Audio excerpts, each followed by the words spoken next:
But he's got Christian Jones as the 55th ranked prospect in his top 150 board, ladies and gentlemen. He's got Christian Jones, a better prospect for the Longhorns than J.T. Sanders, than Tavondre Sweat. That is Jonathan Brooks. That is a hell of a rise in draft stock for Christian Jones. And he's been rising, up draft boards. He went from being a late round pick to being a middle round pick. And now Dan Jeremiah is saying, man, this dude could end up being basically kind of an early round pick. A second round. I'm not saying he's going to go in the second round, but there will be a run on tackles. Remember, they're going to set a record. I believe the record for offensive linemen drafted in the first round is 10. They're going to tie that record for offensive linemen drafted in the first round, potentially in this draft. They're also going to break the record for offensive players drafted in the first round. I believe the record is 19 offensive players drafted in the first round. There's a really good chance they're going to have 20 to 21 offensive players overall drafted between wide receivers, between tackles, and between quarterbacks. And maybe that is also helping Christian Jones, is that teams are looking at deeper at some of the middle round to second round offensive linemen and going, well, we got to find some quality guys here, because the offensive linemen in the first round, there's going to be a run on them, and they're all going to be going a record-setting amount. Let's see if there's some quality deeper in the draft. And they found Christian Jones, and he's got Christian Jones, guys, 55th overall prospect in the draft. How about that, Patrick? Yeah, he must be getting some intel from some guys that are just really, really high on Christian Jones, because I don't think we had what, 3 Longhorns ahead of Christian Jones? 3 more Longhorns? Because you had Jonathan Brooks, Tavondre Sweat, and Tavion Sanders were all ahead of him. Yeah. And he has them ahead of all 3 of those guys. Rankings. 3 of them. That's surprise. He was a guy that you thought was a day 3 guy. Yeah. And he has him as a second round. Oof. It's shocking to me. I know he's been rising up draft boards. I will give you that. I've seen the reports about him increasing his draft stock. I had no idea that he was increasing his draft stock that much. So Daniel Jeremiah, a huge Christian Jones fan. We'll see. The draft is coming up. We'll see if Christian Jones is that high. But like I said, there will be a lot of tackles taken and a lot of offensive linemen taken in the early rounds of this NFL draft. We talked about that. And like I said, I think they're going to set a record for offensive linemen drafted in the draft. And I think they're going to set a record for offensive players overall taken in this draft.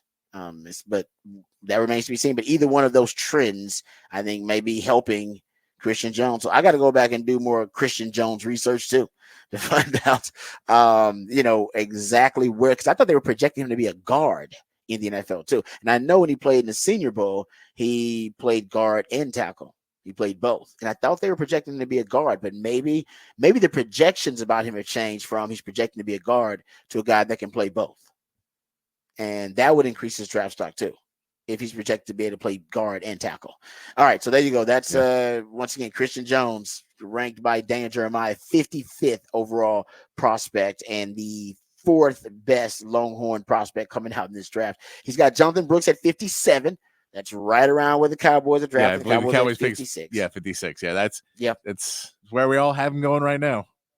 If the Cowboys don't pick him in the second round, I think people are going to be shocked, because almost every analyst, every mock draft, all the insiders, what are you talking about? Peter Schrager, you're talking about NFL Live, we're talking about Daniel Jeremiah, you're talking about Dane Brugler, Mel Kiper. I've seen Field Yates. Almost everybody you look at, if they make a mock draft where they're talking about the second round in the Cowboys, they have Jonathan Brooks been going to the Cowboys. Yeah, I'll tell you this: if they do that, and then there's a camera in there, and it's another story pick. Nah, we're gonna draft this guy because we like his story better. And good Lord. Yeah, that's true. No cameras for the 56 pick. Don't let Jerry have any cameras about him. Just make a smart decision. Take Jonathan Brooks. Yeah, the Deuce Vaughn thing. Listen, I like Deuce too, but we all like Deuce Vaughn, but he didn't hit the field last year. No, we would have told you he was a sentimental pick. Yeah, it was a sentimental pick. Dad, coach on the coaching staff there at the Cowboys. Yeah, I still think there's a place for him, but I think it may have taken them a year to get him to acclimate. I mean, he is a small guy. I think they can find a way to use Deuce No, Vaughn. I like Deuce Vaughn. I don't think you can have Deuce Vaughn and Rico Dottle on the same team. I think you have to That's fair. pick a developmental back that you're going to use, and you would need two backs in today's NFL. They had one, and they had two guys that they were trying to develop, and you can't do that anymore. That was more the issue.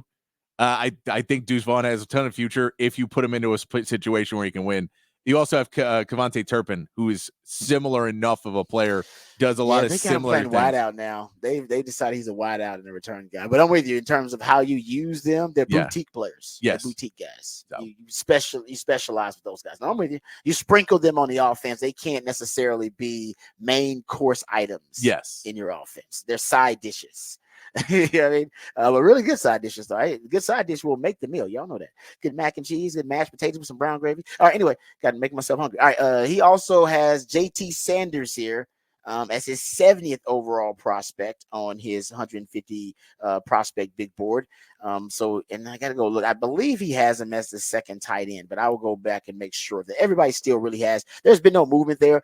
JT Sanders didn't increase his draft stock, but I don't necessarily think he hurt his draft stock to the point where he is no longer the second best tight end on the board. It's just that I think there's going to be a significant drop off after Brock Bowers is drafted, and then when they draft that second tight end.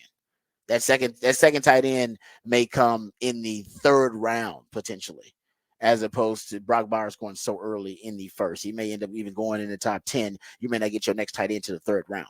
Yeah. He's got T'Vondre Sweat as the 114th ranked prospect in his draft, and that makes sense. A lot of people got T'Vondre Sweat dropping to the third, even the fourth round of the NFL draft. So there you go. He's got he's got 6 Longhorns that are, well, actually 7. I take it back. 7 Longhorns ranked in his top 150 board. Jatavion Sanders, third tight end. Does he have the third tight end? Tanner McLaughlin as at 68, a couple picks before Jatavion Sanders. So, yes, he has him as third tight end. Yeah, so I get that. He is technically dropping. And then he has another tight end at 74. So he has. So he puts it. He's not right there. Yeah, he's got him falling right down into that third group. There's no longer, and at least in his mind, Brock Bowers, JT Sanders, the rest of them. Yeah. It's Brock Bowers, the rest of them. And I think that's fair. That's why I think some team will trade up for JT because they'll see him drop and they'll be like, hey, he's really high on our board. We can get value there. Same thing with T'Vondre Sweat. Potentially same thing with a guy like Xavier Worthy too.